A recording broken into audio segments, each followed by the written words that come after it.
It's been a little while since I've done a TikTok review, so enjoy. This is my weekly TikTok downloads. I don't remember the ones I download. I download ones that I find funny, interesting, and I don't know. Sometimes I look back at the ones I've downloaded and go, what the fuck did I download that one?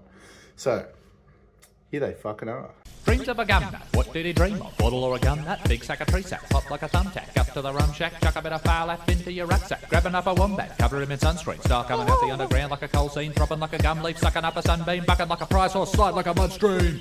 Yeah, you like that, you Yeah, get the trunk of a ficus palm up ya.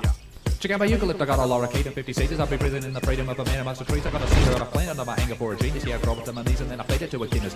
With an MC on my caliber, you're dreaming. I got monitoring semen on your nickel button jeans. I got a sack of light of pussies. I don't beat around the bush. I'll be the cracker to your wooden shack and back to the guy before I let another small on my palm. Now the wind's coming through like whoosh. I'll be cool in the bush all way. I steal my groceries and I steal my clothes. I've got no agency over anything that I own. So when you come around by yourself into my home, you could say one nice thing and I'll take off my clothes. I'll work a shitty job just to try and pay the rent, but I blow my cash on weed and cigarettes in an elevator stuck on your last pick. Cause I'm the last person you wanna be stuck with. Yeah, I don't know my limits and it's not your business, but if you're here, go on, form an opinion. What does it tell you about me? Tell you about me? Tell you about me? Tell you about me? Tell you about. How am I just finding out now that there's going to be an Olympics next year where the athletes are allowed to take performance-enhancing drugs? It's called the Enhanced Games, and while it's got nothing to do with the Olympics organization, in fact, I don't think they like this idea at all, they promise to have all of the same events, including freaking combat sports, while the athletes can pump, juice, and dope however they see fit. The founder, Aaron D'Souza, says that they want to break every world record there is, and claim that these games will fundamentally change the trajectory of not just sports, but humanity as a whole. However, not everyone's on board with the idea. The head of the US anti-doping agency called it a dangerous clown show. Two-time Olympic champion Kieran Perkins said it was borderline criminal and that someone would die if it was allowed to go ahead. Now, in response to the criticism, the games actually believe that sport could be safer without drug testing, saying that because athletes would be able to openly seek performance-enhancing drugs, they wouldn't have to buy them from shady illicit sources, and that medical advice and monitoring will be on hand at all times to pick up any danger signs in the athlete's systems. But that's not even the part that I found the most interesting, because they also claim that most Olympians don't get paid a salary and are driven into debt. I started driving for DoorDash. I worked at Panera, a bank. The financial strain is huge. Highlighting that the tennis players who lose the first round of Wimbledon take home double the amount of prize money that a gold medal winning US Olympian would receive. They say that any athlete who decides to compete in the Enhanced Games will receive a base salary and compete for prize winnings which will be larger than any other comparable event in history. So the question is this a dangerous idea that undermines all other sports, or a genius idea that disrupts a system that needs to be changed? I killed a man in Kansas City, cause I thought he read my mail. And I was forced to leave Missouri when I skipped out on my bail. And I got a union job in Tulsa, removing lead from the county drains. And I split town when I robbed a Wendy's, cause by the way, I love cocaine and meth. Well, I'm wondering, that's my life. Well, I stayed up with a whore all night, and now she's my wife. And well, I'm wondering, that's what I do. Well, you can find me, maybe, baby, upstairs with you, making love, then I'm gone, cause I am wondering. Almost everything we think we know about addiction is wrong. You get a rat and you put it in a cage and you give it 2 water bottles. One is just water and the other is water laced with either heroin or cocaine. If you do that, the rat will almost always prefer the drugged water and almost always kill itself. Professor Alexander comes along and he looks at this experiment and he noticed something. We're putting the rat in an empty cage. So Professor Alexander built a cage that he called Rat Park. In Rat Park, they don't like the drugged water. You go from almost 100% overdose when they're isolated to 0% overdose when they have happy and connected lives? What if addiction is an adaptation to your environment? Human beings have a natural and innate need to bond. And when we're happy and healthy, we'll bond and connect with each other.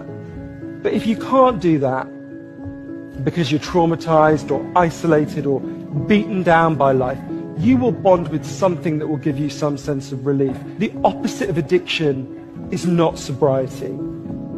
The opposite of addiction is connection. Give me your money, bitch. Oh, calm down, bro. You calm down. Just hurry up. Are you a black guy? Are you serious? What? What, just because I'm robbing you mean I'm black? Well, I mean... Why would you think that? I don't know, maybe because you're robbing me and you're black? How you know I wasn't a white guy? Because, bro, you talk black. Excuse me? Talk black? Sorry. I mean, talk African-American. I didn't know black was a language. Look, man, I didn't mean to offend you, okay? I was nervous. How would you feel if I just assumed you was a gardener? I am a gardener. How would you feel if I assumed you was in a mariachi band? I'd be fine with it. I love mariachi. How would you feel if I assumed you was illegal? Whoa, okay. Calm down. That's too far. Who you been talking to? Doesn't feel too good, does it? Okay, well, how would you feel if I assumed you need to pay child support? How would you feel if I assumed all you did was get drunk and watch soccer? How would you feel if I assumed you only eat chicken and watermelon? How would you feel if I assumed you only eat tacos and fajitas? Well, how would you... Damn, I could really go for a taco right now, actually. Hey, actually, I could do the same. There's actually an amazing taco truck down the street. Oh, really? I gotta check that out. You probably won't like it, though, because they don't have grape soda. You know the difference between a Hispanic and a stoner? What? Stoners have papers. You know the difference between a black father and a boomerang? What's that? Boomerang comes back. What's your favorite band? Juan Direction? What's really long and black? The line at KFC. That one's kind of funny. I like that one. It's good, right? I like Juan Direction, I'm not gonna lie. It was a good one, right? Yeah, it wasn't bad. Melbourne has become the first place in the world where magic mushrooms and MDMA can be prescribed for severe mental health conditions. The first patients began the treatment this week and their doctors have been shocked. Lachlan, I got paid. Okay, that's great, Jackson, but just remember, you only get paid once a month. I'm feeling crazy, Lachlan. I'm feeling very spendy. I know it can feel like that, but I just need you to remember to think rationally right now, okay? I'm gonna go clothes shopping. No, Jackson, you need to settle. I'm gonna need you to settle down. Okay, I'll set my limit at like $1,000 for clothes. Jackson, I think you need to remember that you still don't have much money. You don't have much money, like, after this. What are you talking about, Lachlan? It feels like I have millions of dollars. You don't have millions of dollars. I didn't say I have millions of dollars. I said it feels like I have millions of dollars. And it feels good. Jackson, please just be sensible. Just put it away. Lachlan, I'm only going to be rich for like one day. My window for traveling is going to close. You know that it's not a good idea for either of us to go on a trip right now. I have infinite money, Lachlan. I know it feels like that way. It feels like that for me too. But just imagine a week from now when you have to wait 3 weeks for your next pay. Don't you think I know? Don't you think I know how this goes? That's why I have a small window to spend money while it feels like I have infinite money. Jackson, I hate the way you use logic. Maybe we go to Hawaii. Do you feel like going to Hawaii? Do you like it? Yeah, well, no, I haven't been. Should we get surround sound speakers? No. Bad idea. I could buy 30 books. Do you want to come with me and buy 30 books? I didn't know you could read. Well, I'll buy fucking reading lessons. I don't know if you've heard, but I'm rich. Jackson, what about some of the serious bills you have hanging over your head? What? I don't wanna. What do you mean you don't wanna? That's icky. Jackson, it's life. You owe people money. Yeah, but it's boring. I can't just lose all my money the day I get money. On what, to bills? Pfft, who's Bill anyway? Can't have my money, I earned it. Jackson, you can't live like this. I can't watch you throw away your money every single month. You get paid and you spend it all in 2 days. I can't let you live like this. Who's stopping me? It's unsustainable. Well, I'm not dead yet. You need to pay your bills. I will when you tell me who Bill is. Who is this guy? What's he gonna spend it on? New shoes? Sorry, Bill. Can't have my cash today. I'm going to fucking Hawaii. With my best friend, Lachlan. Oh, hi, sir. We need some packaging for takeaway food. Plastic straws, Jason. Oh, okay. That sounds like a great solution for drinking a drink. Ban the plastic straws, Jason. Wait, what? And make them out of cardboard. Cardboard. That's famously allergic to liquid. Yeah. Oh, I see, sir. This is to help save the environment. You've changed. Jason, make it so 11 or 12 of these cardboard straws will be needed to finish one drink. What? No, that doesn't sound like it helps the environment. No. Shut up, Jason. Put pizza pizza in a cardboard box. Cardboard box, right, to keep it warm? Yes, Jason, then put a tiny little hole in the corner. Right, and what does that do? Cools it down, Jason, because it can't be too hot or it'll get sweaty. Right, okay, what about pasta? A foil tray with a cardboard lid. Okay, and we'll do a foil tray with a cardboard lid for Thai food as well. No, Jason, that's a plastic container. When you put the lid on, it goes snap. Right, plastic, okay. Oh, and Jason, when you remove the lid, it completely snaps off and ruins everything. What? No, okay, next is... Jason, I haven't finished. Then put the plastic boxes in a plastic bag. More plastic? No, what about Indian food? Put them in a plastic container. Okay. And then wrap it in plastic. What? And put it in a plastic bag. 3 layers of plastic, what? And what, are we putting sushi in the same plastic container with the snappy lid? No, Jason! Put sushi in the thinnest plastic box you can find. In fact, it's so thin the lid doesn't close and has to be held together with a rubber band. What, sir? Then put it in a plastic bag. Okay, well, what about... Jason, I haven't finished. Soy sauce. Yes? Put it in a fish. A fish? Yeah, Jason, it's got a red nose. It's Rudolph the red-nosed fish. Rudolph the red-nosed fish, great. Splinters. What? People will eat sushi with splinters. Okay, moving on. Fish and chips. Pass the parcel. Excuse me? You heard me. Pass the parcel. What about just chips from the fish and chip shop? Cardboard box and wrap it in paper. What about chips from the charcoal chicken shop? In a paper bag, in a plastic bag. Chips from the footy? A bucket. A meat pie. Wrap it in plastic.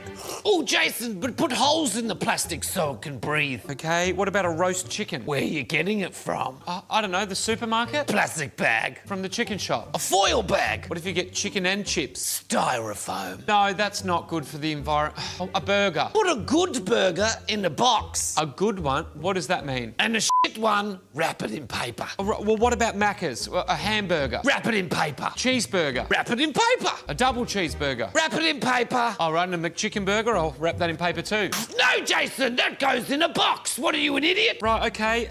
A Big Mac? A box. Quarter pounder? A box. Right, okay, and I'll put a bacon egg McMuffin in a box too. No, Jason, you get stupider by the second. A bacon and egg McMuffin goes in paper. What about the fries? A quiver. A quiver? Like what you put arrows in? Yeah, Jason, but give it a little headrest so the fries can rest their head on the headboard. Okay, we'll use the same packaging for hash browns? No, Jason, paper that only comes up halfway. Got apple pie written here, sir. What does that go in? The quiver or the sheathy thing or the paper? A cardboard glasses case. Right, I'll never be able to guess. Let's try something else. Coffee? Put it in a cardboard cup. So it can be recycled. No, Jason, what are you, stupid? Cardboard is famously allergic to liquid. Line it in plastic. But it can still be recycled? No, Jason. And to rub it in, put a plastic lid on it. Sir, no, please. Shut up, Jason. Oh, I'm thirsty. We're not finished. There's so many more. Gotta go! Okay, bye. We'll pick this up tomorrow, I guess. Why do we even do this? Just think of the money. It's a good job, it is.